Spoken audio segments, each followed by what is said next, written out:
This evening we begin a new series of discussions, and our general subject is the orientation of Hermetic philosophy. In all of these courses, we are attempting in every way possible to present the material without depriving the student of the right to arrive at certain conclusions of his own. In other words, where certain reasonable doubts exist, where conflict or contradiction is present, we will say so, in order that we shall at least have solid ground as far as we can go. And in the case of the Hermetic philosophy, we cannot go as far as we wish that we could. In the first place, the entire origin of this field of thought is utterly obscure. All that we have is a group of definitely conflicting reports. But out of the conflict itself, and out of the very circumstances which surround the times and conditions associated with the beginning of the school, we gain some very useful and practical insight. So we will try to sketch the field first historically. It is generally assumed that the only material that we have relating to the general subject of Hermetic philosophy originates in the writings of the ante-Nicene father, Clement of Alexandria. Clemens Alexandrinus includes in his work a considerable discussion of a system of Egyptian ritualistic, symbolical, magical metaphysics, which was prevalent at his time. And he wrote with the perspective of the late 1st and early 2nd century A.D. Clement does not, however, actually approach the central problem, namely, who was Hermes. Thus we have to seek in other directions, not nearly as factual or as comprehensive. The standard texts of the present time do not have any general knowledge of how what is called the Corpus Hermeticum came into existence. The corpus is composed or made up of a series of writings attributed to a mysterious person called Hermes, and often referred to either as Hermes Trismegistus or Mercurius Termaximus in the Latin form. Several efforts have been made to assume that this Hermes was the Egyptian deity Thoth, Thoth, long associated with the concept of wisdom, and considered by many to have become intermixed with the Greek Hermes, particularly during the period of the Grecian pharaohs of Egypt. That is, the dynasty of the Ptolemies, the dynasty immediately preceding the beginning of the Christian era. There is no evidence of certainty, however, that the Hermes of the Hermetic school was actually the Egyptian Thoth. This, however, brings a further matter. Thoth, as a deity, was worshipped in Egypt for a very long time. It would be safe to say at least for 3,000 years before the beginning of the Christian era. The question naturally arises, then, was this deity a deified human being? Did a being or creature by the name of Thoth actually exist at some remote age? The tendency now has been to suggest or suspect that many so-called deities were originally persons, and that through long periods of veneration and infallibility, a kind of deification was given to them by popular esteem. Plato declares that there were at least 5 persons by the name of Hermes in the Greek system. Therefore, that somewhere along the descent of this name, it was bestowed upon persons. Now, 2 possibilities present themselves under this thinking. The first is that the original concept of Thoth as one of the 5 elder deities of Egypt was that he was a god, and like Osiris, was originally a divine being, the basis of a general worship, at least in certain provinces and areas of Egypt. That later, this name was bestowed upon certain human beings as a title of honor or distinction. They were given names to indicate that they were Thoth-like or Hermes-like. Also, there is something to recommend the idea that early writers, recognizing Hermes as the deity of universal mind, took the position that mind is the author of all works. Therefore, that behind the human author of every product is the universal mind, who might well, therefore, be regarded as the genuine compiler, writer, or editor of the work. Thus, a work could be dedicated to the universal mind as its true author.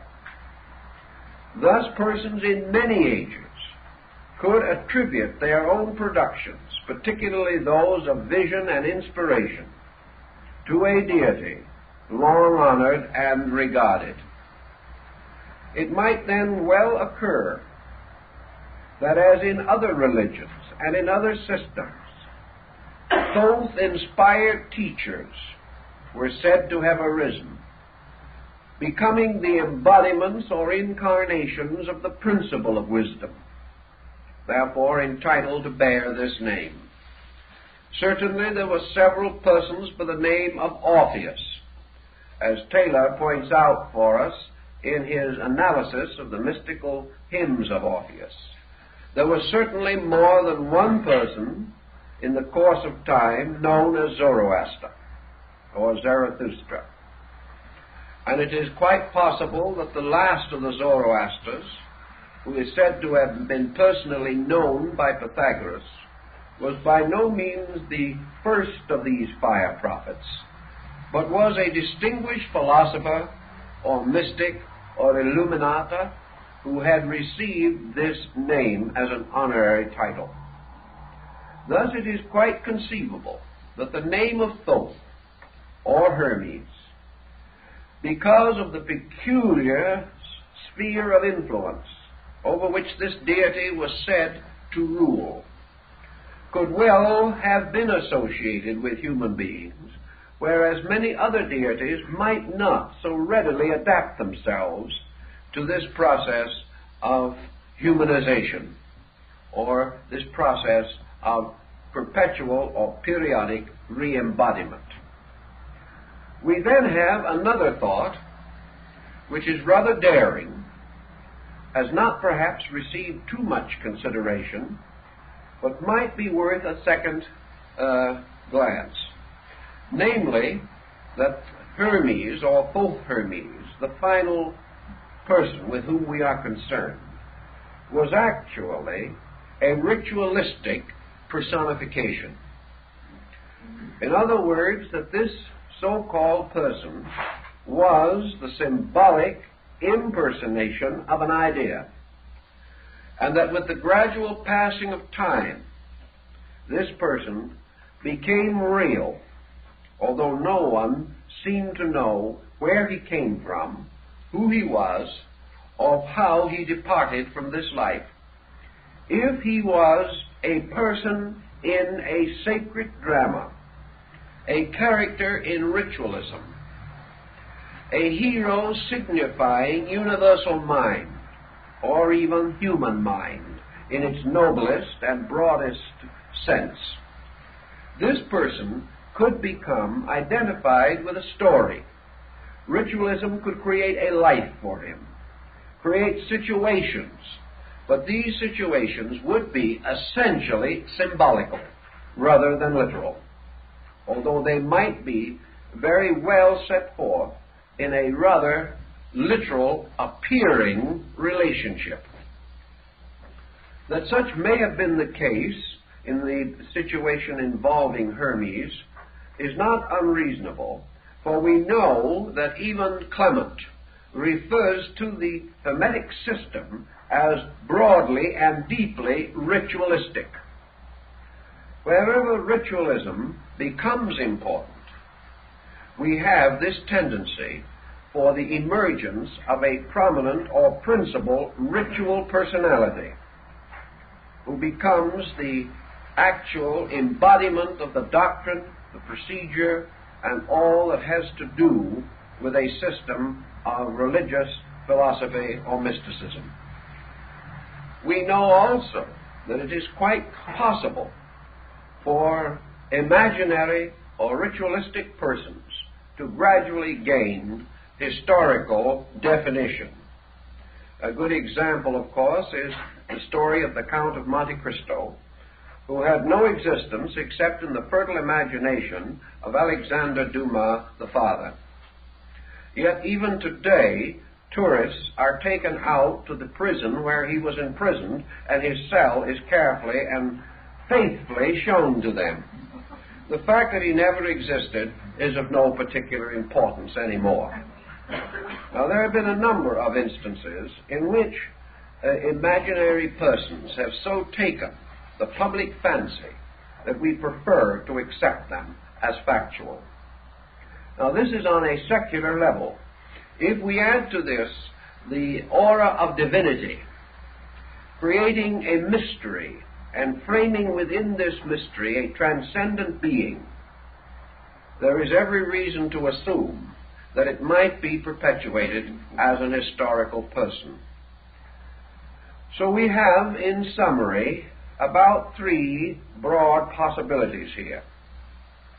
One, that we are dealing with a divinity representing a universal state of consciousness, and that this divinity simply descended into the Greek period of Egyptian philosophy and was regarded as the patron of a school or system. The second is that this divinity was represented by embodiments, and that therefore priestly initiates, teachers, authors, and scribes may have received this name and have therefore been regarded as this person. And the third, that he is a ritual figure, as we will find in many other religions and philosophical systems. With this situation as broadly expressed as we can, we then come to the intricate problem of dating the Hermetic philosophy. Nearly always we must date a subject, particularly an unknown work, by context, by a study of the structure, by a study of the internal ideas presented. It is nice to assume that ideas can be born out of time, or that they can appear full-born and full-grown like Minerva from the head of Zeus. But actually this is very rarely, if ever, the case. Every idea of man is set into a framework of time and place. The average person, and even the average highly informed person, cannot be totally unhistorical. He cannot have attitudes that are totally unknown to the world in which he lives, nor can he develop an idiom or a form of expressing himself that is completely outside of the language structure of his own time. Thus, through idiom, through structure, and through various colloquialisms, forms in grammar, and other instruments, it is nearly always possible to historically establish a work within a very few years. An example of this, of course, a good example, is the early Rosicrucian manifestos. The Famous and Confessio Fraternitatis and the Chemical Marriage of Christian Rosenkreutz, these books are supposed to have been written much earlier than their date of publication. Actually, however, by studying them, we discover that no matter when they were written or how they were written, they could not have been written before the rise of Martin Luther, because there are certain ideas incorporated into them in certain patterns which did not exist or were not known before that date. Thus, the earlier dating must be regarded as largely mythological. Now, in the study of the Hermetic writings, as they are preserved for us, we are in the presence of certain elements or factors that cannot be denied. The first is that they do not represent the philosophy of the ancient Egyptian. They are not a bona fide perpetuation of the ancient Ammonistic doctrine of the principal Egyptian systems. They are not grounded or set in the Osirian cycle or the great restoration of Egyptian religion, nor can we clearly find them oriented into the temporary reforms of Akhenaten. That these teachings are not classical Egyptian, we must finally accept, because our gradually increasing knowledge of Egyptian literature and a number of recent discoveries on the dramatic and ritualistic and mystical writings of the Egyptians, apart from their funereal texts, all these prove conclusively that the Thoth of ancient Egypt is not actually the Thoth Hermes of the Hermetic philosophy. We must come down to a more recent time in order to find the inspiration behind Hermeticism as we know it. There is every reason to assume from the text and the study that the works could not have been written earlier than the time of the rise of the golden age of Greek philosophy. Therefore, that the writings could not, in their surviving structure, be earlier than the 3rd or 4th century BC. Also, there are other elements involved. Elements coming from the eastern side, indicating strong Oriental influence. And this Oriental influence is of a type which could not be any earlier than the golden period of Grecian thought, the so-called Age of Pericles. Therefore, assuming this to be the earliest possible date, and remembering always that the earliest known versions of these works are in Greek, we must also determine, if possible, the latest conceivable date. And knowing the quotations from the Hermetic writings made by the Fathers in the 1st and 2nd century, we can say with reasonable certainty that this work, the Corpus Hermeticum, must have been compiled or brought together in a period of approximately 300 years, not earlier than the middle of the 4th century BC, or later than the beginning of the Christian era. This general pattern will be subject to perhaps a re-estimation of 40 or 50 years, but I think not more than that. Actually, the Corpus Hermeticum consists of 42 books. At least it is so traditionally stated. Against this is the rather bizarre background in which it is affirmed that the writings of Hermes originally included 10,000 volumes. This, I think, again, must cause us to pause and assume that probably a symbolic meaning is intended. Here we have something to suggest Hermes as universal mind, the writer of all books. Even on this point, however, we must have a cautious attitude, because we know, in listing the books of Plotinus, who came in a little later in North Africa, that the term book was not used then just as we use it today.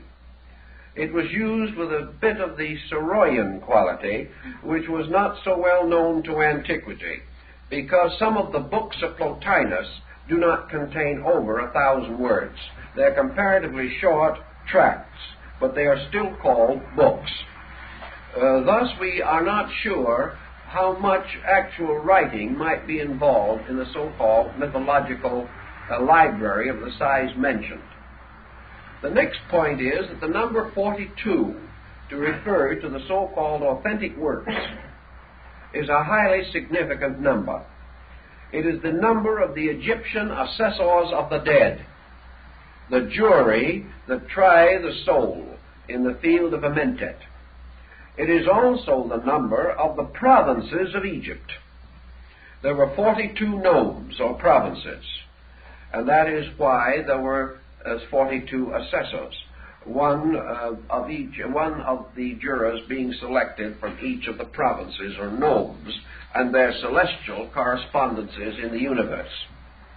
Thus, the number 42 suggests high symbolism of some kind, and also reminds us that the phrenologists of the 19th century, for some reason quite unknown, decided that there were 42 faculties of the human brain.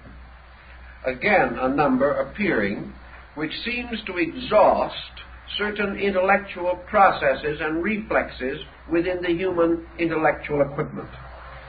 So we have to be a little cautious on this point, sensing the possibility that we are dealing with an allegory or a figurative concept of some kind, possibly even Kabbalistic. The next point in connection with it, of course, is that up to the present time, very few of the so-called original works of Hermes have been known. We will in a later discussion go into these books, but for our orientation problem, we might say that up to now 42 works are not known. The principal work that is known today is the Pyamandres, or the Shepherd of Men. Outside of that, there are other short fragments, but the Corpus Hermeticum contains nothing resembling 42 books. Early writers came to the conclusion that it never did. But now we must also pause for a moment and mention the Canoboskian find at Luxor in Egypt in 1946, when the discovery of a Gnostic library about 30 miles from Luxor also included within this collection of books several Hermetic writings not previously known to exist. This opens the door for the speculation that it is possible that 42 works did exist at one time, that there was a reason for this selection, that it was not entirely arbitrary, or if it was arbitrary, it was a division set up within a group of writing in order to indicate some important sequence or symbolism involved in the work itself. Today, the term Hermetic is perhaps more loosely used than any other in the field of philosophy. We may say that after about the 2nd or 3rd century A.D., this term became gradually the synonym of secret. Anything that was completely sealed, completely hidden, completely locked, was regarded as hermetically contained in some way, and we still use the term to signify a sealed vessel or retort. Actually, as time went on, the term was used in connection with practically every system of unorthodox thinking that developed in the Mediterranean and European theaters from the 3rd century to the 17th. Now that is a long period of time. The word was thrown around and variously applied and misapplied for nearly 1,400 years. During this time, it certainly wandered far afield. A very large literature involving it arose upon alchemical speculation. It even became involved in medicine and in astronomy and in mathematical formulas of one kind or another. It came in general to represent practically the whole body of a secret or profound learning, particularly such learning as related to causes or to principles not immediately otherwise obvious or available. From this we must come to the conclusion that today it is exceedingly difficult to differentiate between the layers and overlayers of speculation which have developed around this theme. If we study the period most involved in the rise of Hermetic philosophy, say the period from the 3rd century BC down through and into the 1st century AD, this period certainly stands out as a period of extraordinary mental activity. It also stands out as the beginning of the rise of sectarianism as it had never previously been known. And we must pause for a moment to analyze this because I think it is important to us. Our ancient forebears in the North Africa Mediterranean theater usually had their own local religions. They had the religions of their provinces and of their cities and communities. Usually the city or community faith was based upon that of the larger geographical area involved. When a nation conquered another nation, it conquered the gods along with mortals and brought its own religion which superseded that of the people that had been conquered. Thus there was very little actual change of faiths due to sectarianism. People were not inclined to say, I prefer to worship this way and you can worship that way if it pleases you. You worshipped according to the land in which you lived. And if anything happened and your land changed proprietors, then it was assumed that if your gods were not strong enough to preserve the country that they governed, then it was a good idea to change your gods and join up with the conquerors, and at least be on the right side of the situation. And as changes in the religions of peoples were very slow, and most reformations were of slight general importance, I think we can say that up to the beginning of this critical period, there was almost no concept of what the Shakespearean plays refer to as a misbeliever, an individual with a wrong religion. The only way you had a wrong religion was to be in the wrong place, or to fail to change when some other religion took over your country. There were not minority faiths and majority faiths, such as we know today. Nor were there the 500 jarring sects referred to by Omar. These things simply had no existence. there was practically no tendency of anyone to say to another man, your faith is wrong, or your gods are unreal, or anything of that nature. That attitude was foreign to antiquity. Wherever the deities were strong enough to protect you, you worshiped them. And generally, the so-called state religion concept prevailed. And if you were within the state, you held to its faith. If you traveled from another country temporarily as a merchant or someone of that nature, and you came within the area of a deity different from your own, it was assumed that there would be a certain fraternization among the gods also. Your belief was held with respect, but it was very unlikely that you would be able to convert anyone to it in the new area. You were there as a guest. Your God was there as a guest of the local deities, and everybody expected everybody to take a nice attitude about the whole thing.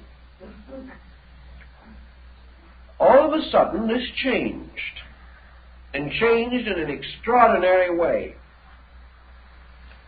There gradually developed, in an incredibly short time, considering the motions of these days, a difference of attitude involving the total rejection of certain ideas as false and superstitious, the imposing of an entirely new group of ideas, and the division of peoples into schismatic groups, bitterly antagonistic to each other, and frequently ready to persecute and martyr the members of other faiths.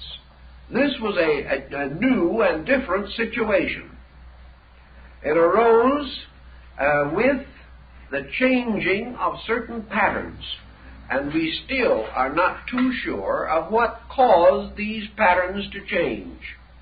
But individuals living quietly within the atmosphere of their local gods did not change without cause. And this cause was not revelational. This cause was historical, social, and political. It had to be, because it had to strike into the lives of many persons of different minds and in different localities, in whose lives and thoughts such ideas had not previously existed to a degree that there is any historical record of them. Something happened, and we must begin to try to find out what did happen. One of the things that probably contributed very strongly to this situation was the rise of the Roman Empire. The Romans were the first great colonizing people of our knowledge. Also, they were the outstanding exponents of a way of life based upon commerce, exchange, and economic procedures. The Roman actually carried his religious philosophy more lightly than any other recorded ancient people.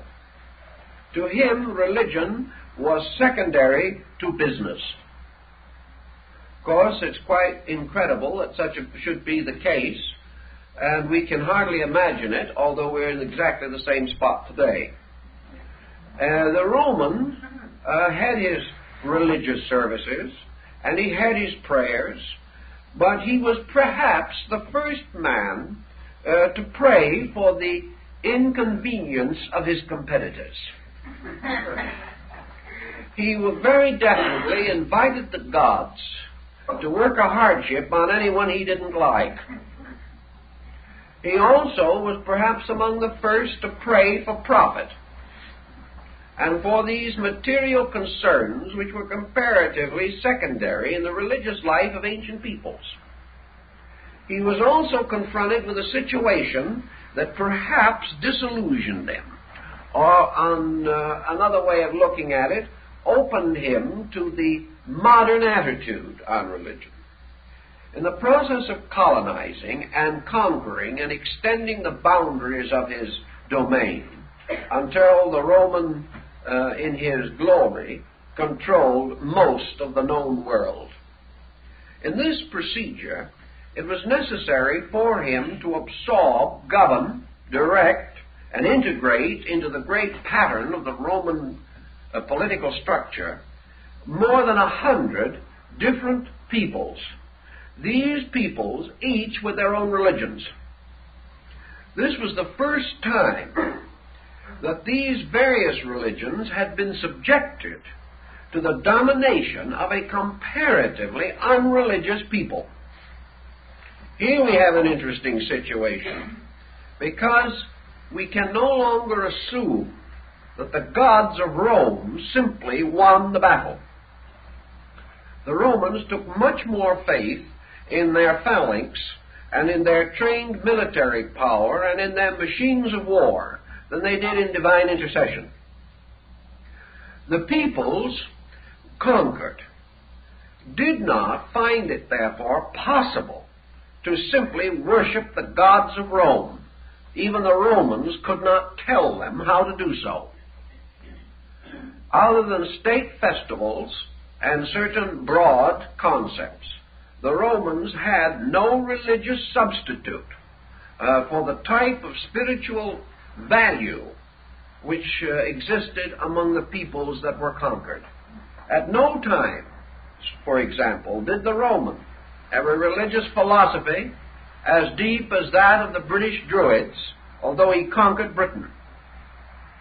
He never had a religion or philosophy as great, noble, or profound as the philosophies and religions of Greece. Yet he became temporal master of Greece. Step by step, therefore, the world was bound together without benefit of the gods. Now, the Roman was enough of a businessman to realize something that even we do not fully recognize as we try to gather around some such place of compromise and arbitration as the United Nations Council chamber. The Roman realized that he could not profitably destroy the religions of all the peoples he conquered.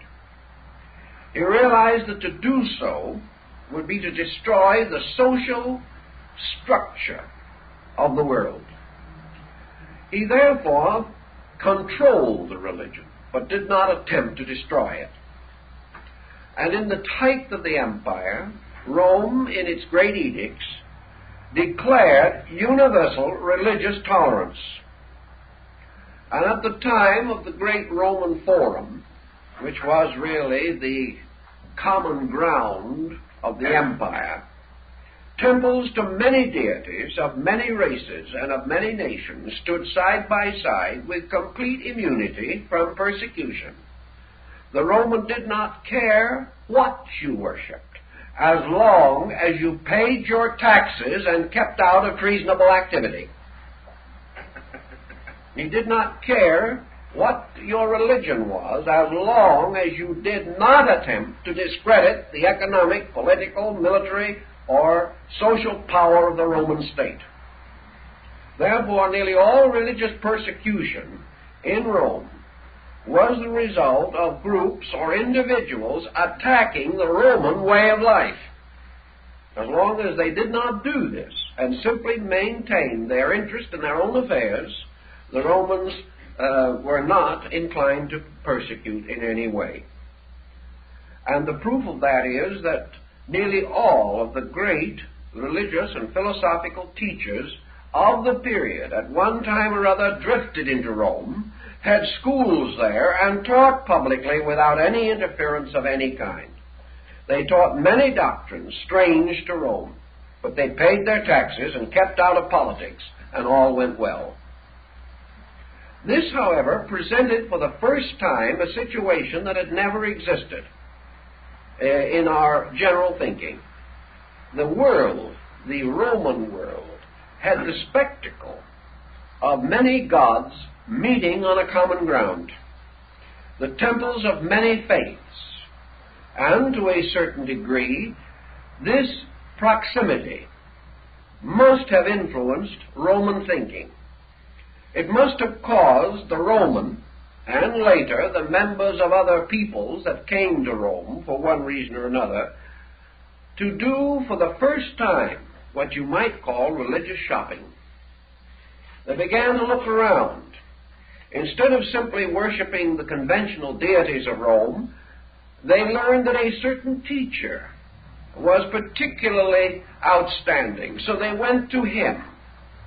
We know that because of their attitude, the Roman intellectual would go to the great teacher of rhetoric regardless of his gods.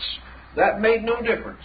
But we can be quite certain that an outstanding master of rhetoric or philosophy, addicted to other deities, would certainly involve his students in his personal philosophies and religions as time went on. So we have the possibility, which did not previously exist, of the average person weighing gods against each other, trying to observe the relative values of things, and coming to the conclusion that this was deeper than that, or that was more shallow than this, and the possibility arose of the individual saying, I believe this philosophy or this theology is better than that. Previously, such comparison was comparatively impossible. This arose also in the building of Roman philosophy. And when we study the works of the principal Roman philosophers, as Marcus Aurelius Antoninus, the Emperor Julianus, and Cicero, and several of the other outstanding men of the time, we know that they were all eclectic philosophers. That is, they showed definitely that each one of them had trotted from one temple to another and had gained something every time he stopped.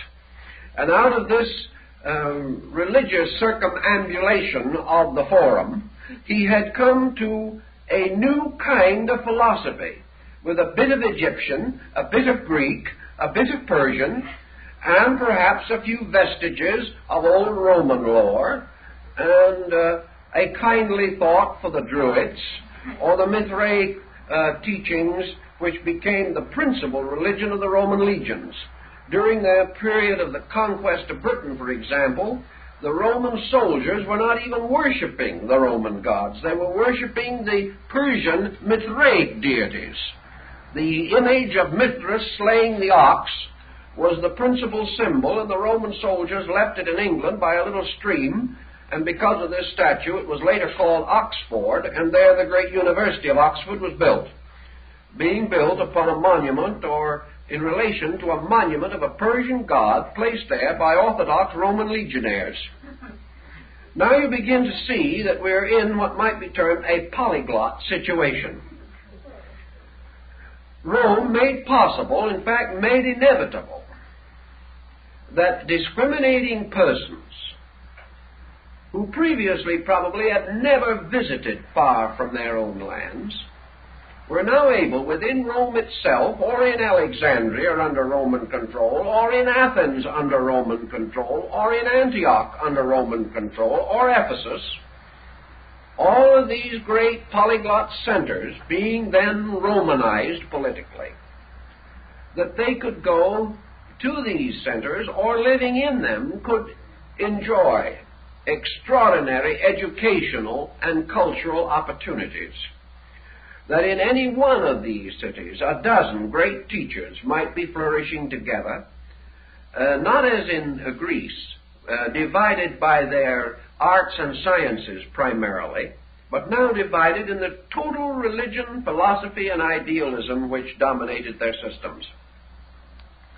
There is no doubt that without such a situation, Gnosticism, a polyglot belief, could not have come into existence. Neoplatonism could not have arisen to the condition of general recognition which it enjoyed. There would have been very little possibility of the ascent of Manichaeanism, which was another one of these polyglot beliefs, nor would we probably have had Hermetic philosophy. They all seem to be more or less involved in this pattern. We also find rising in areas under general broad Roman influence, such as Judea, the rise of the Essenian cult, later the Kabbalists, and in North Africa the Jewish sect of the Therapeutae. We find men like Philo Judaeus arising in this pattern for the first time, writing a work on religion in terms of comparative religion, in which, instead of deriving his total message from his own faith, he immediately began to use other faiths as means of explaining his own. This situation may be said to have broadly existed just at the critical period that most interests us. Nor can we overlook the fact that Christianity rose at precisely the same time, and that Christianity, as a structural faith, bore witness within itself again of a highly complicated intellectual, moral, aesthetic background, a background in which from the very beginning Christianity stood out against, for instance, the background of Orthodox Judaism. Here we have a faith emerging by a strenuous reform. Here we find this faith spreading almost like wildfire, extending through a highly conditioned society. Had Egypt, with its old gods, had its old impregnable position, had the ancient deities of Greece been firmly and completely dominant, and had the Latinized Greek gods of Rome had the strength and domination and complete authority that they had in the times of Numa, or even in the period of the first Caesars, we could not have imagined any polyglot or heterodox faith spreading through these areas without an immediate reaction that would have almost exterminated it. Instead of that, we find it reaching people who are already inquiring, who are already a little uncertain, who are already disillusioned in something. The great note of Judaism of the time was disillusionment.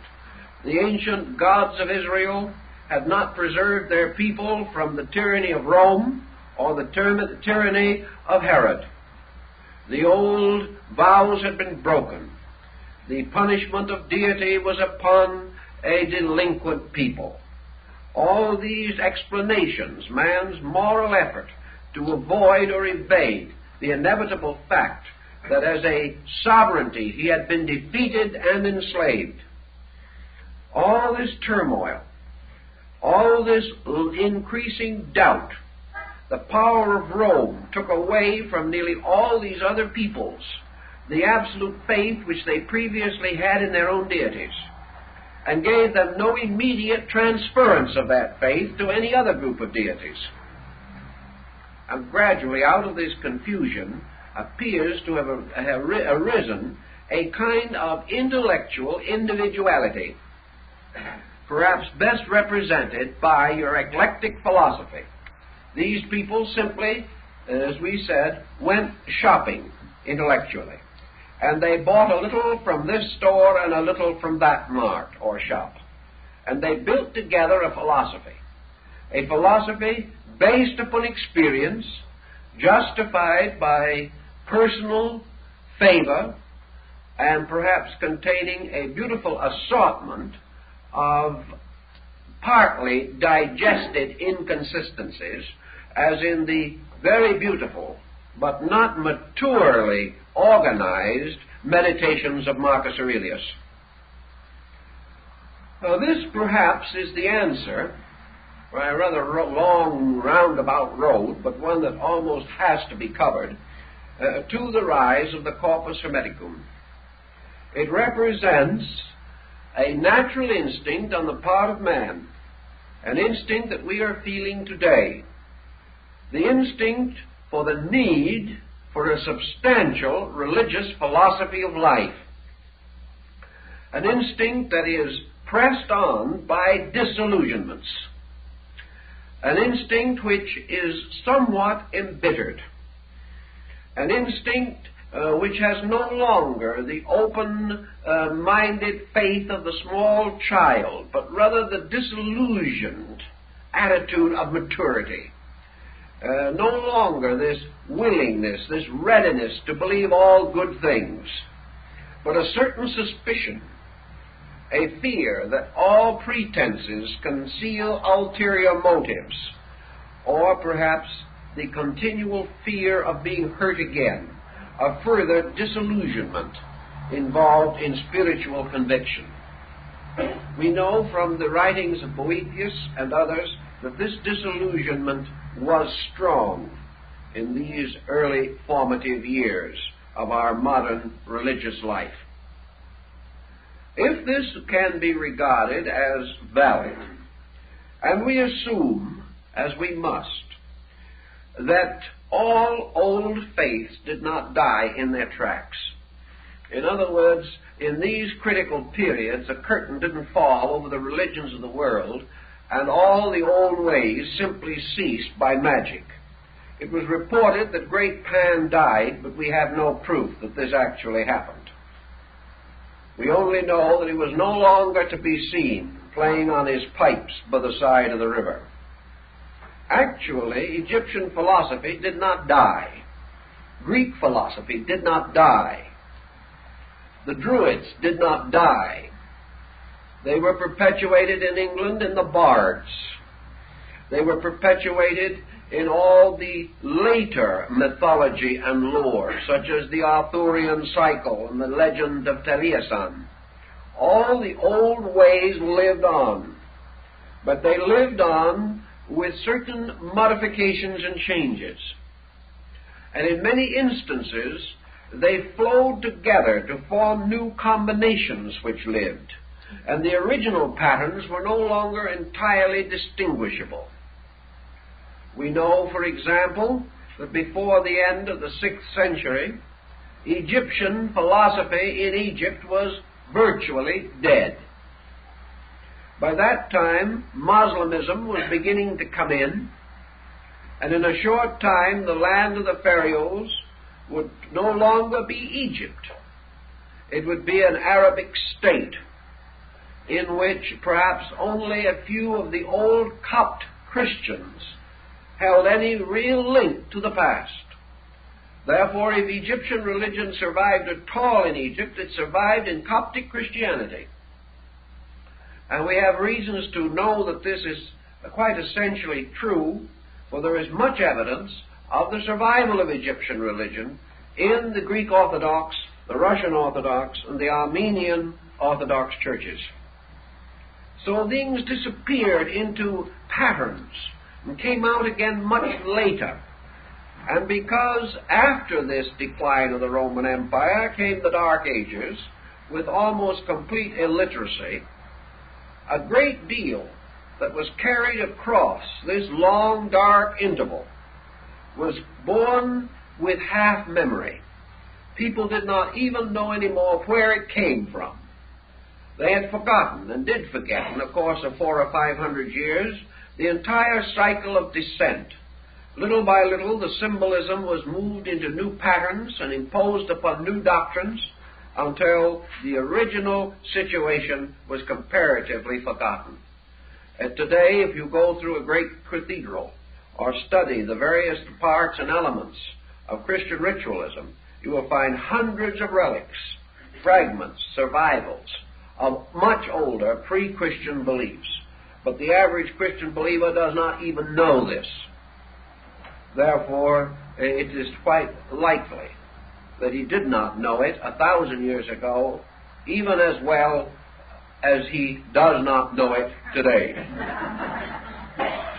I finally made a sentence out of that. Anyway, out of the polyglot of Greek, Egyptian, some Syrian, possibly some Hindu, and other Asiatic faiths, we seem to find 2 or 3 important groups emerge. One of these groups was most certainly the Hermetic. It is also interesting to observe that the early church fathers, the ante-Nicene fathers, ante now meaning before, not against, before the Council of Nicaea, the ante-Nicene Fathers accepted out of the past two so-called pagan teachers with almost universal respect. A little later they added a third. The first two that they accepted were Plato and Hermes. And the third, who became popular a little later, but retained his popularity beyond either of the others, was Aristotle. And by the rise of medieval Christianity, Aristotle was held in just about as high a regard as any of the prophets or patriarchs. Christianity became Aristotelian, whereas in the early part of it, it was essentially Platonic. But that these church fathers in the first, second, and third centuries should not have resented either Plato or Hermes is itself an interesting point.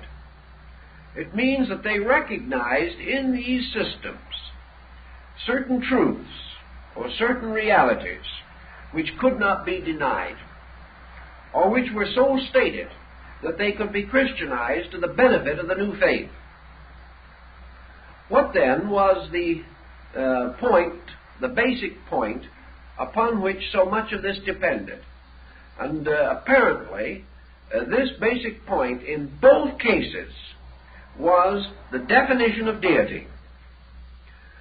The Gnostics had an entirely different definition of deity, so they were almost completely rejected. The Neoplatonists, with their peculiar mystical approach, also found little favor. But the Platonists and the Hermetists found a very strong favor because of their approach to deity as a purely monotheistic being.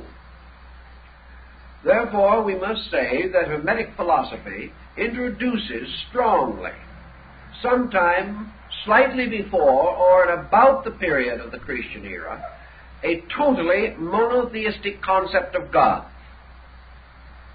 Now, this is interesting because it has been called a pantheistic monotheism.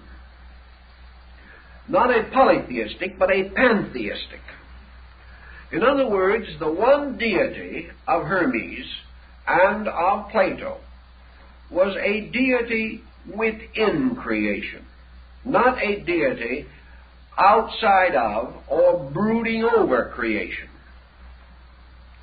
The attitude of Hermes is the same as the attitude of St. Paul, the God in whom or in which. And we are told that probably the original of the New Testament statement was also in which we live and move and have our being. Thus, the deity of Hermes was an all-enclosing spiritual principle. And this essentially is also the logos of Plato. Thus, the belief in one God seems to have endeared these two schools to the early rising Christianity, and to have caused the Christian church, particularly in the period of its great apologists, the same air received all offerings, and men beginning to look around observed that the offerings were usually similar. They then went on a little further, and they discovered that the same number of deities were in the different sanctuaries, and that the deities of similar definition had similar appearance and attributes. And we must not assume for a moment that antiquity was essentially stupid. These individuals observing these things could only come to one possible conclusion, namely, that there were strong similarities, even identities, between these faiths. And after all, they had had 1,200 or more years to catch up with the idea that the Egyptian pharaoh Akhenaten had already expressed, namely that there never had been but one God, and that all men worshipped him under different names. The Romans and other peoples under their dominion had the opportunity to see this worshipping under many names. And out of this came perhaps the idea that the basic reconciliation lay in the fact that there was one basic divine principle, and that this divine principle, variously named and defined, was the principal deity in all these pantheons. We observe men like the Emperor Julian contemplating this very thoughtfully and strengthening our belief that such could have been the case when he gave us his two great orations, one to the sovereign Son and the other to the Mother of the Gods. He tells us beyond doubt that his own contemplations have shown him the universality of a divine principle.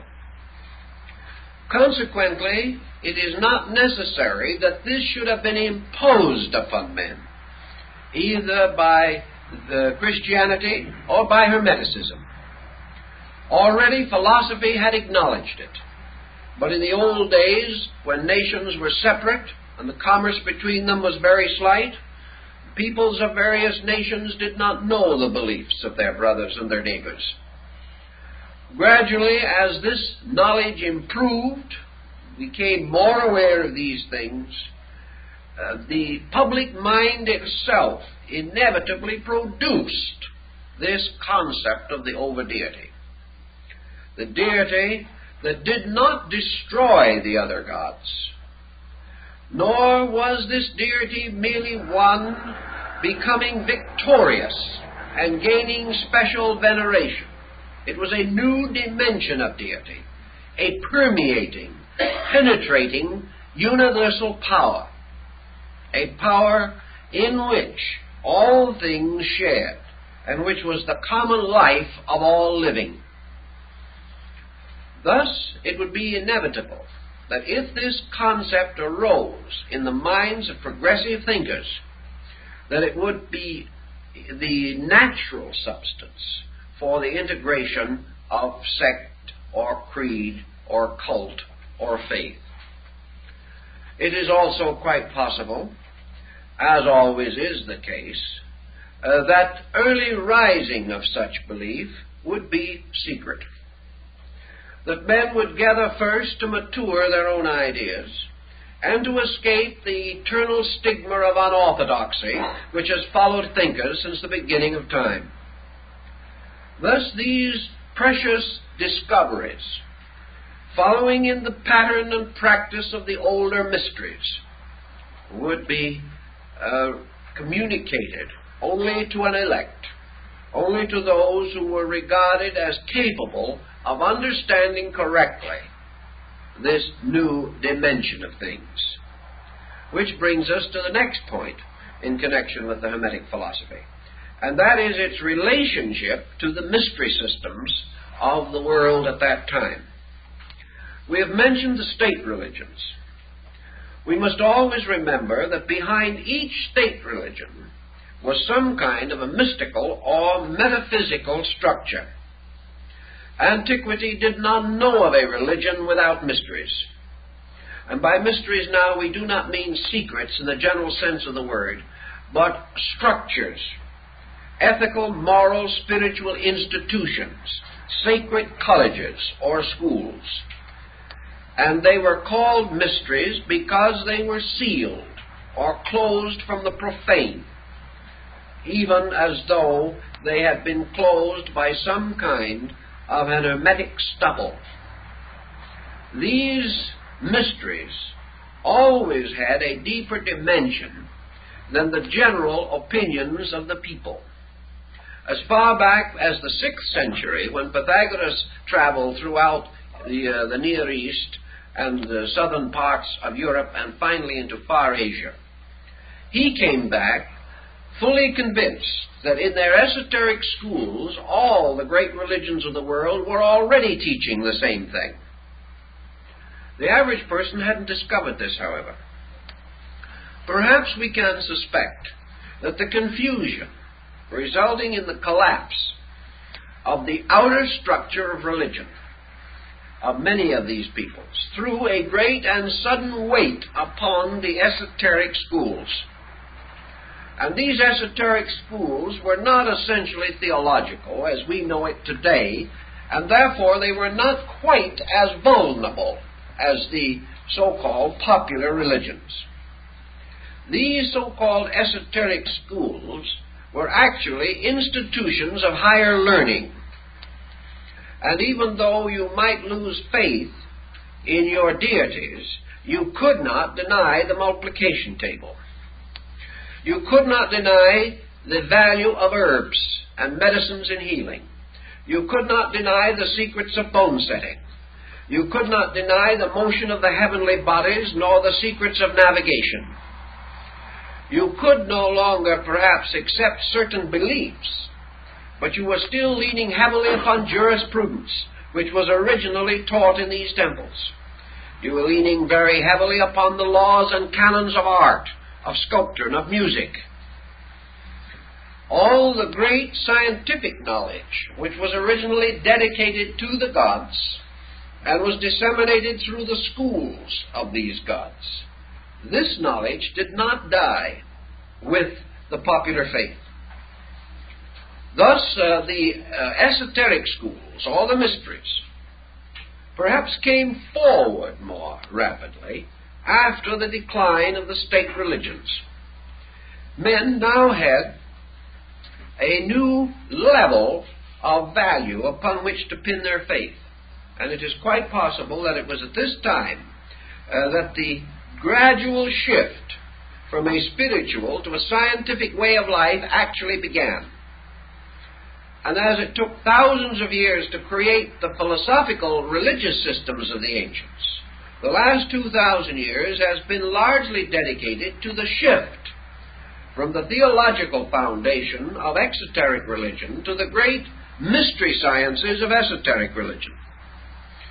In any event, the learned, the leading minds, those who became the opinion makers of their own days, certainly must have recognized that you could not destroy the school with the temple, that the school had to go on, that man still had to learn.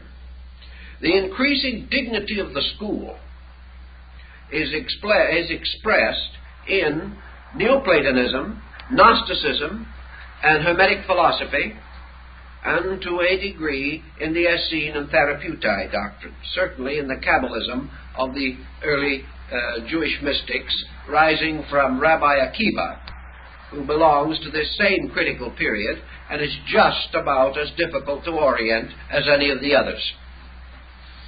All of this seems to show that the universe began to emerge as a great wonder of law. We no longer hear of the gods walking around the earth concealed as mortals, or riding away into heaven in chariots. We no longer see winged immortals flying in space. We hear no more of nymphs and hamadryads. These things vanish. Instead of that, we begin to hear of the teachers, the great illuminators, those who came with extraordinary knowledge, those who made possible the advancement of arts and sciences, and those who gradually transformed the beliefs of men into a kind of moral philosophy or ethical system, a system based almost entirely upon the philosophic premise of adjustment to disillusionment. Philosophy is actually man's reconciliation with the inevitable. And in that we see it emerging. We see it coming more and more into the foreground. And we find men like Hermes, or beings like Hermes, no longer simply telling stories and fables about the gods, or writing hymns about deities, or perpetuating the powers of arbitrary deities. We find Hermes and these others beginning to talk about structure, about the universal law of living. And we know that out of the North African Hermetic tradition, almost certainly the astronomical theory of Ptolemy came into existence. The theory that controlled the thinking of men until the day of the Copernican rediscovery of the old heliocentric idea. We find law, lawfulness, education, culture coming forward very rapidly, apparently from nowhere, and spearheaded by mysterious, phantom-like persons.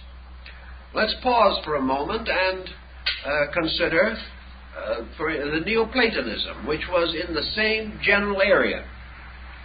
It is now generally believed that Neoplatonism was founded by a man called Ammonius Saccas. Ammonius Saccas was a sort of North African Aesop. He was a strange man of no education as far as is known, and his name implies his trade. He was a carrier of bundles, burdens, and trunks. He was Ammonius of the sack, and he delivered goods for people and received a small amount of money for transporting and transferring freight and baggage. He was sometimes referred to as a porter, certainly as a carrier of burdens. This man is supposed to have suddenly burst out with one of the most transcendent systems of mysticism the world has ever known. How he received it, where it came from, no one has been able to say. Yet this man, unlettered, unschooled, unlearned, drew around himself one of the most brilliant academy of thinkers the world has ever known, including such minds as Plotinus, Iamblichus, and other leading thinkers of his day, finally to produce in Athens a little later the glorious, glittering figure of Proclus, who is called or surnamed the Platonic successor. The rise of Neoplatonism is a mystery, and has always remained a mystery. Yet there is a dark hint that behind Ammonius Saccas was another person, that for some reason this other person chose to be represented by the common bearer of burdens. Now, who is this bearer of burdens? Perhaps it is the same bearer of which there is reference in the Bible, of cast your burdens upon the Lord. Also, there are many concepts of Jesus as bearing the burden of the world's woe, or bearing the burden of mortal sin. This burden bearer keeps appearing in many localities, certainly a possible symbolic statement or concept.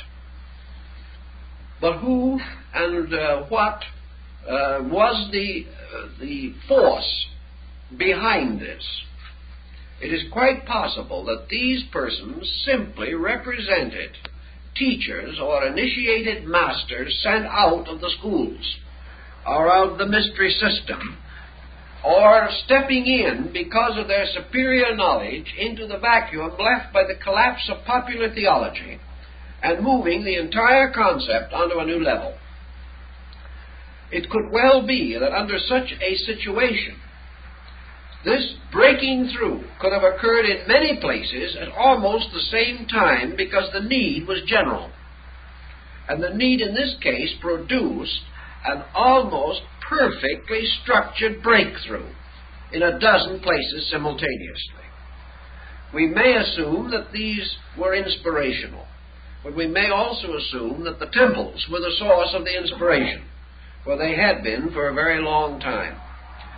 Furthermore, as soon as this breakthrough occurred, as soon as the world in general began to think scientifically, philosophically, cosmologically, and to begin to use the instrument of symbolism with a certain intuitive apperception, the moment this breakthrough took place, the mystery schools vanished. And from that time in the Western world we heard no more of them, until a very much later date, hundreds of years later, when we find the rising of Christian mysticism in Europe. But probably 1,000 years passed, and the great institutions of Eleusis and Samothrace, the ritualistic temples of Memphis and Luxor, Karnak, the great temples of Egypt, particularly Memphis of the White Walls, all these disappeared. We find, for example, that with the rise of Christian mysticism in Syria, the Essenes disappeared, and no one has the slightest knowledge of what happened to them. They vanished.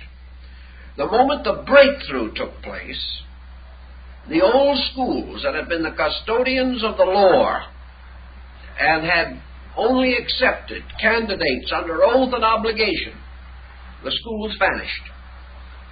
The one possible solution to this is that once the arcana, or the secret of the schools, the knowledge which they had so long religiously guarded, became public, their own existence ceased.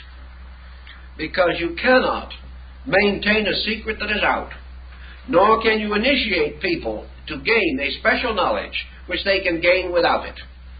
The levels that these schools represented then moved into society to become an objective, recognized system.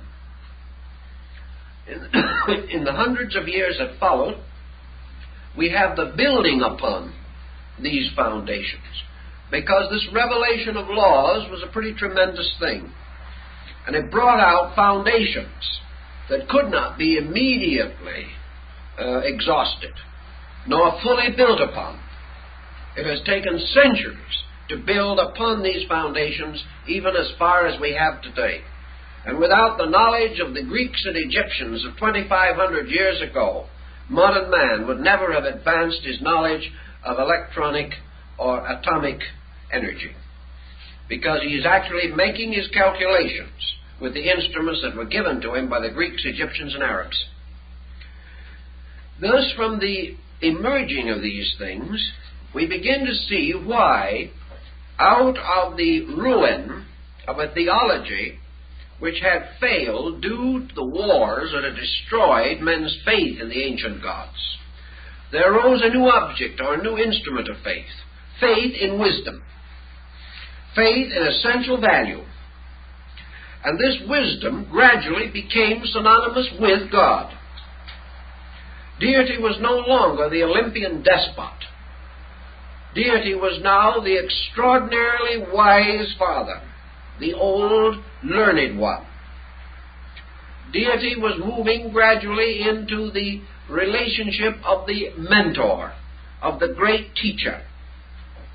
And in the speculations upon this subject, it was not difficult to imagine that this universal mind, this power that was behind the whole great institution of learning, should suddenly blaze forth as the most convincing concept of deity that there was. So God became no longer a symbol of power, but a symbol of wisdom. This was something that actually the Greeks did not have. The Greeks had deity as an object of veneration. And in the Mithraic hymns, the Orphic hymns, we find a great adoration for deity. But the Olympian gods were a rather frivolous lot as a whole.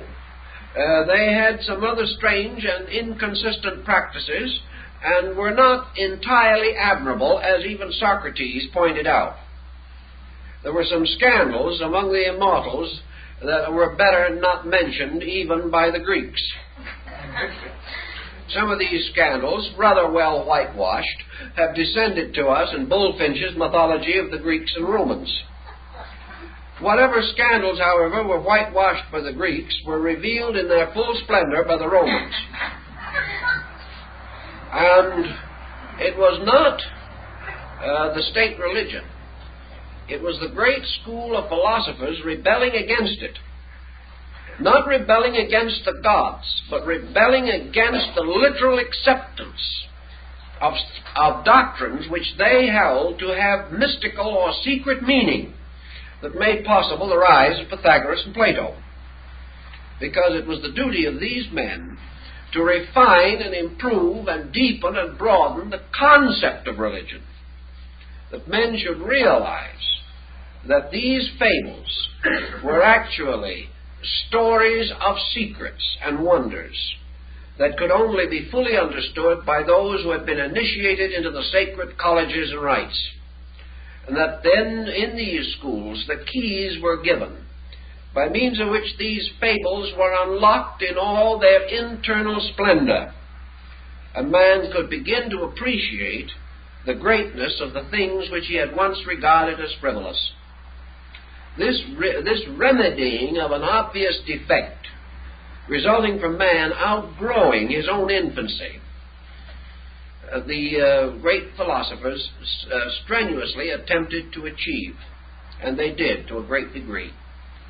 Gradually the world caught up with them, and these philosophical systems that were once for the few became increasingly significant to the many. Now, this tremendous rise of intellectual rebellion against limitation brought also with it a certain inevitable reaction. We find, for instance, a very interesting thing, that as soon as the public mind began to be highly philosophy conscious, the philosophers gradually became mystics. The leaders departed from this pattern also, and began to emphasize a purely theistic, intuitive approach to deity. It seemed as though they instinctively realized that intellectualism would run the whole thing into the ground, finally. That men substituting mind for God were going to fall onto the horns of another dilemma. They were going to gradually grow great with pride. They were going to worship their own thoughts, and they were going to adore the products of their own mind, and they were going to lose the basic intuitive power which comes only from humility.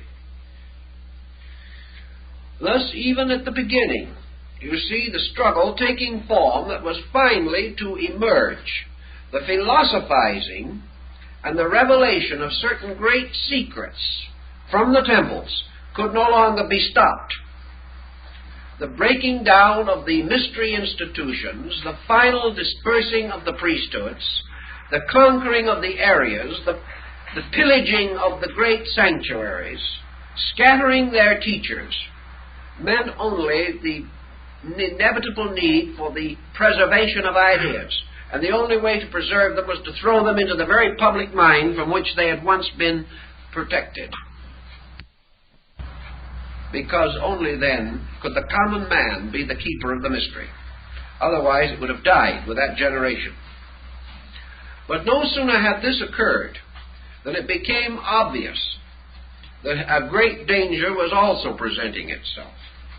And this probably was the one great surviving, preserving factor that threw a number of these early important leaders into the Christian camp. Here was an important control or directive against the rising of the wisdom principle to the point of mental arrogance. Here was humility. Here was a simple doctrine of human relationships. Here was a simple teaching of the brotherhood of man and the fatherhood of God, and do good. Serve, love, have faith, and practice the virtues. This coming into conflict with the revelation of exact knowledge seemingly occurs in pattern, in the mingling of the wisdom of the old mystery systems with the emotional, mystical content which was so present in human nature. And these mingling produced the heresies. They produced the conflicts which mutilated the first 6 centuries of the Christian era. Here then we had the beginning of the schismatic difficulties. We had the wisdom principle and the love or emotion principle drawing apart, trying to build a bridge, each attempting to absorb the other, each determined to preserve itself against absorption, and finally, in many instances, parting as foes, and each going its own way, deprived of the most valuable of all factors, that which would have been reconciliation. The bringing of these things together so that we could have had an enlightened love, and we could have had a truly spiritualized, human, idealized wisdom. The dividing of these two groups has never been completely overcome. But the mind, being by nature a dominant and inquisitive instrument, has continued to dominate and has continued to lead man into intellectual segregation ever since that time. Until today, mind dominates practically every attitude and action of the human being. Our Hermetic problem, then, seems to deal with the breakthrough in North Africa of certain secret instructions. We know that the priests of Amun-Ra, those who wrote the rituals of the dead, those who gave the ancient Egyptian Amunism, and later the Osirian religious cult, those who swung their censers before the altars of the great old gods, these priests, with their chants, their rituals, their rites, and their ceremonies, were not the builders of the pyramid. The builders of the pyramid were mathematicians, masters of geometry, deeply versed in astronomy, possessors of exact sciences. These exact sciences, therefore, moved behind the surface of Egyptian religion. And Dr. Preston pointed out that he told me one day that he was convinced that the Egyptian hieroglyphics have at least two different methods of being read. One being a sacerdotal language, a language of priestly process, and the other in some way related to the mystery systems. Dr. Preston was convinced that behind the surface of Egyptian religion was this great wisdom cult, the cult that produced Imhotep, the father of medicine, the cult which made possible the building of these great monuments, and also the gradual regulation of the laws of Egypt, until Egypt became probably one of the most magnificently integrated cultures in the history of antiquity. These things were practical achievements, achievements that could only have arisen from adequate knowledge. The people did not possess that knowledge. The Egyptian lived and died without it. The rulers of Egypt, although initiated into the priesthood, did not always possess it. Actually, it was held by a group, an organization, a secret body of persons.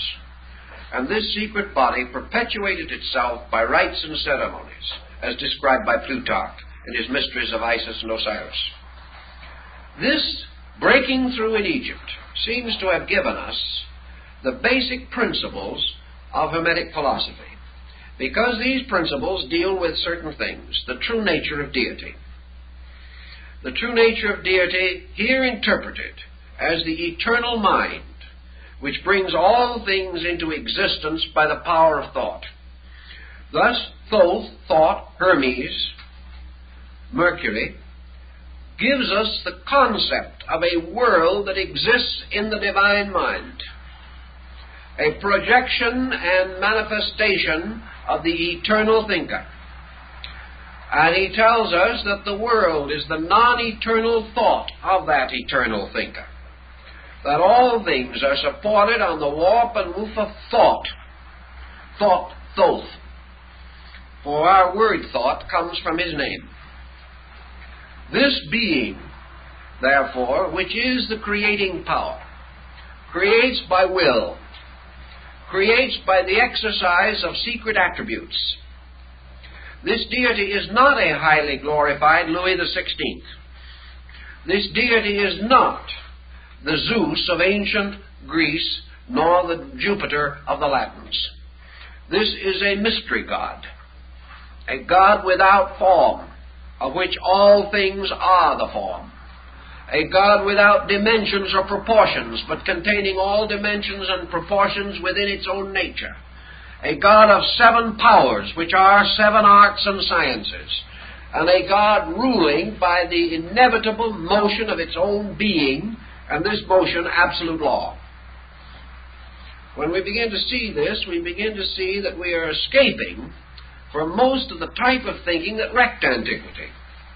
We are moving forward into something, and we do not know how it was concealed as long as it was, but that it appeared spontaneously in many areas, and that it is intimated by men like Pythagoras and Plato, who were initiates, to have existed, intimated by Apuleius and Plutarch, to have existed, referred to arcanely by Cicero and Seneca, known to the Emperor Julian as the result of his own initiation at Ephesus, and appearing again in the apocalyptical writings of the New Testament. These factors, breaking through, seem to tell us, beyond any reasonable doubt, that this structure of the Corpus Hermeticum was the beginning of, or one of the beginnings, of the effort to build a complete scientific philosophical foundation under the collapsing religions of antiquity.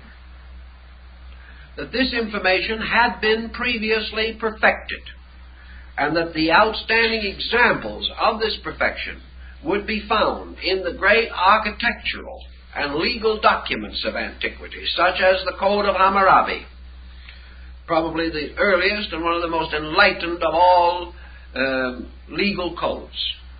That it is to be found concealed in various ways in the proportions and dimensions of ancient buildings. That it roots in mathematics. That it roots in subjects so ancient that we cannot even trace their beginnings.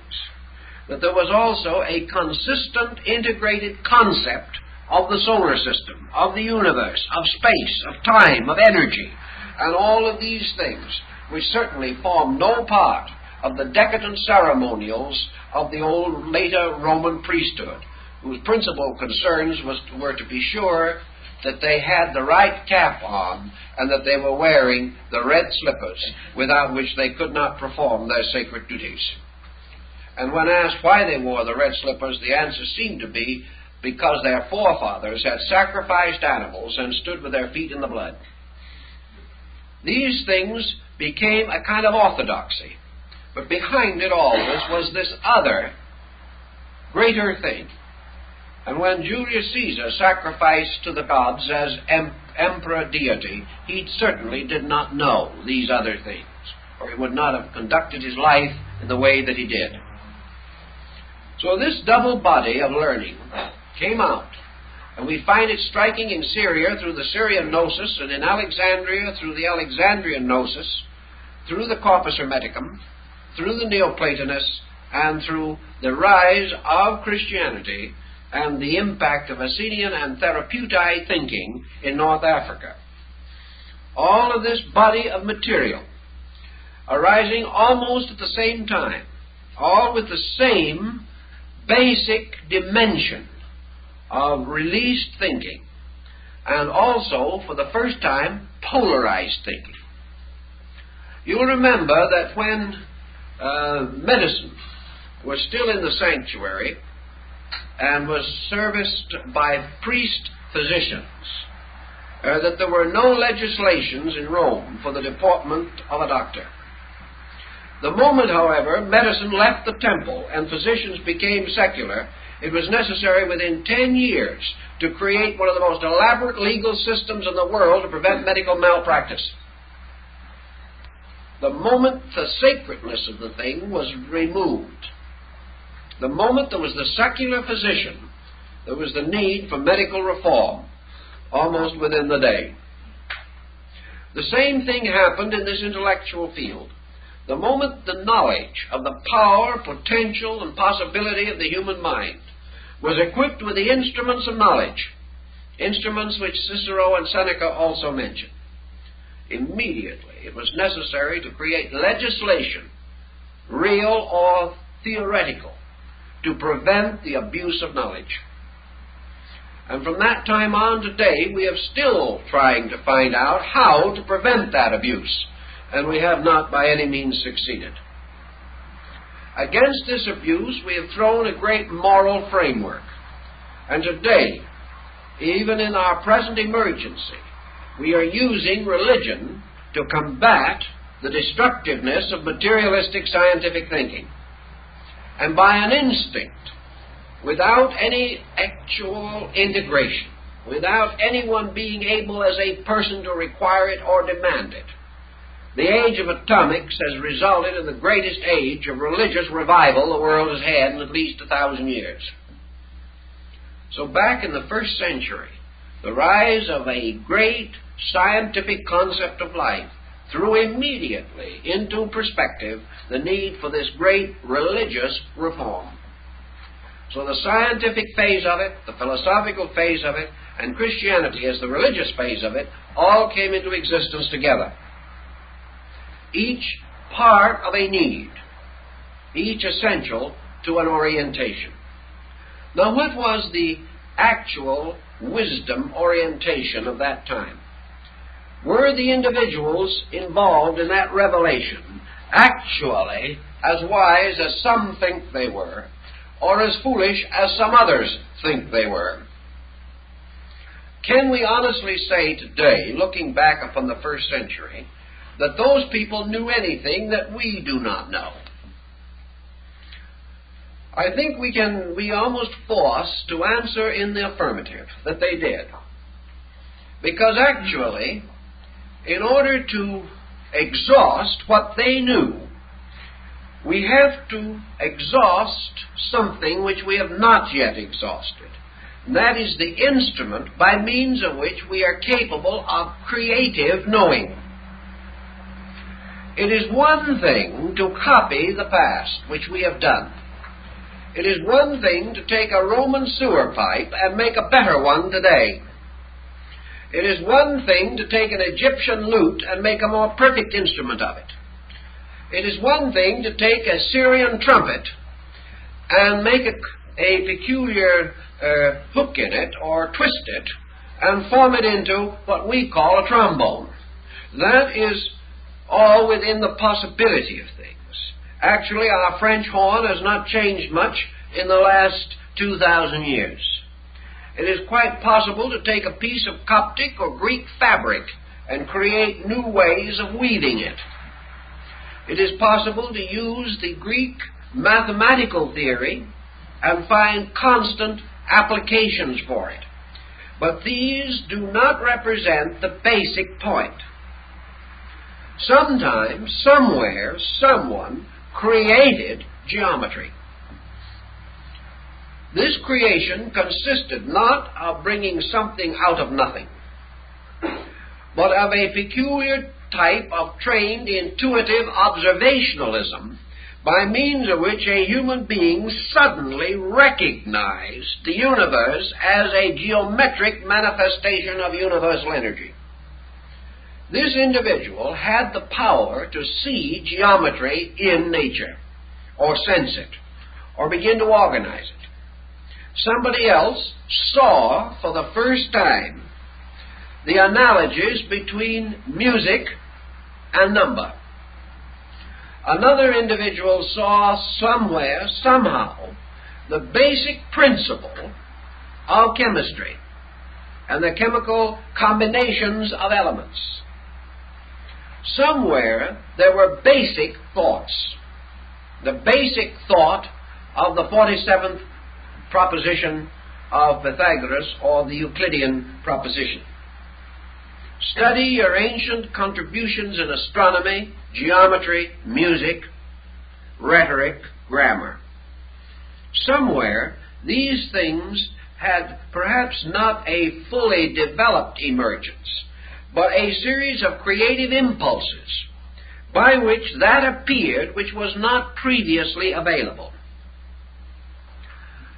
We have not exhausted antiquity until we have reached a point where we can create knowledge rather than merely extend existing knowledge.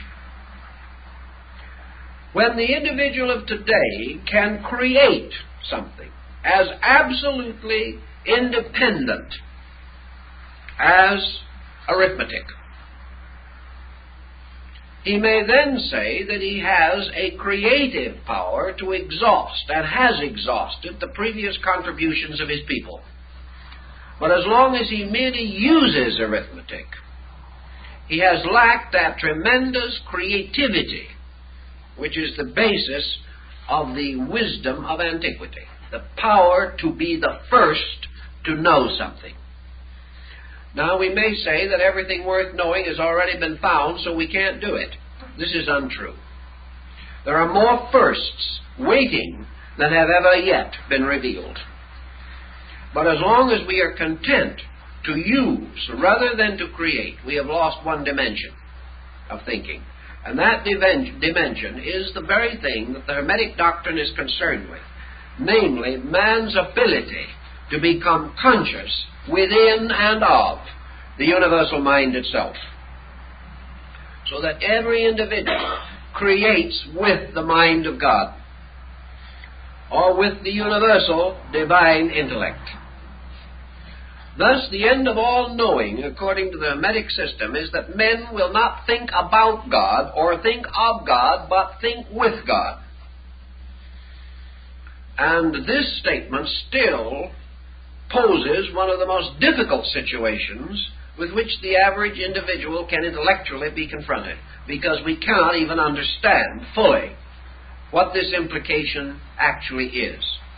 But we do know that at a time less blessed than our own, when the opportunities for knowledge were much less than ours, when the instruments of available learning were far more deficient than ours, men had the creativity which established all of our great instruments of knowledge. Therefore, that this creativity lay within consciousness itself, was not acquired but was innate, and that the solution to all things lies in the innate solutional power of the universal mind in man. Now, that someone 2,000 years ago should have sounded this is important, and it is easy to see why this idea could not die, why it had to continue to exercise an influence. And it is also possible to estimate from this why this orientation could have been involved in the Corpus Hermeticum. The idea of this one consciousness, the author of all knowledge, this one mind, the substance of all good, and of course with it all the vision of the way in which man, through the development of the special and particular faculties of his own consciousness, might in some way and in due time attain to identity with this mind. We will learn a little later that such is the burden of the divine Paramanda, or the shepherd of men. And we know that it is the burden of that department of the Neoplatonic thinking which is called the theurgical part, namely, theurgy, the magic of fulfillment, the magic of doing, the magic not of listening nor learning, but the strange power to be one with truth. So back even in that day, men dreamed of the possibility of bringing their own consciousness in rapport with the universal consciousness. And the secret books of Hermes and the mysteries of the Hermetic doctrine were in one way or another concealed in this, or were concerned with it. Thus, the moment we apply this key to alchemy, we change the entire perspective of these chemists. The transmutation of ignorance, the transmutation of not knowing into the state of pure enlightenment. The creation of the universal medicine, truth itself, which alone can heal all the sickness of ignorance wherever it is distributed. And the principal primary contribution of the Hermetic philosophy was that such a truth elixir was possible. That it was not the vain speculation of deluded persons, that it was not a hope beyond possibility, but that truth substantially was attainable. Perhaps not immediately, perhaps not totally, but that the motion toward truth was the motion toward solution of every problem, internal and external, as far as problem could beset man or any of his attributes. Thus, the Hermetic arts consisted of the arts of human regeneration. There is everything to indicate that they were influenced by Buddhism. Buddhism with its noble path of renunciation. It is quite possible that the Hermetic philosophy was influenced by the earlier systems of Eastern mysticism that resulted in yoga and Vedanta.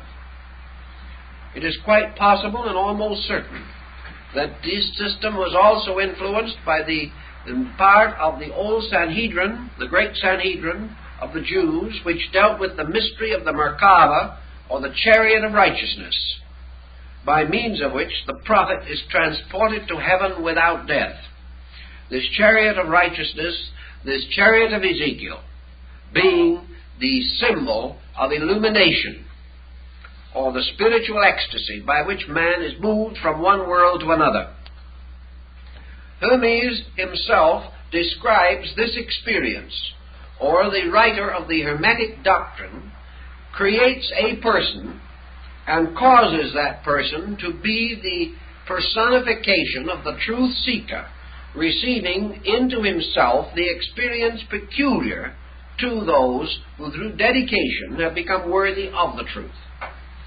Thus, in the Pymander and in other Hermetic fragments, universal mind or consciousness becomes the teacher, instructing the disciple in the attainment of the great end of learning, which is the Hermetic marriage, or the Hermetic union, the union of the mortal and the immortal in an indissoluble bond of amity.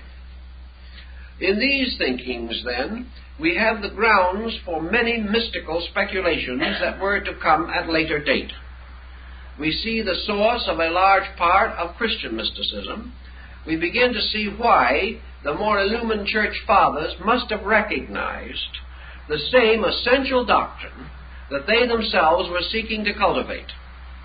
They must also have realized that the experience of deity is the end of all spiritual quest.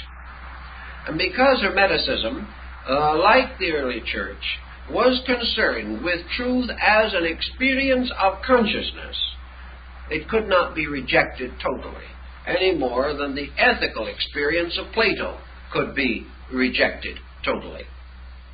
So the orientation of our problem is historically in these centuries of change, these centuries by which certain directives arose in the thinking of man, and in the midst of these directives we see the rise of this very strange and elusive belief. A belief, however, which again never died, but became disseminated through 100 sects, even reaching into the Near East to become very important in the teachings of the dervishes and the Sufis.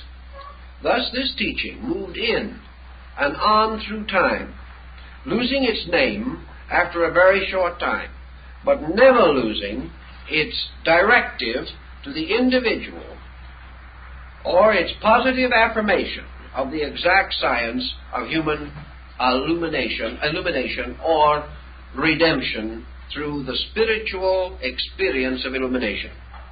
These elements and these factors give us the orientation and will, I think, permit us to go on next week with a further analysis of the doctrine itself.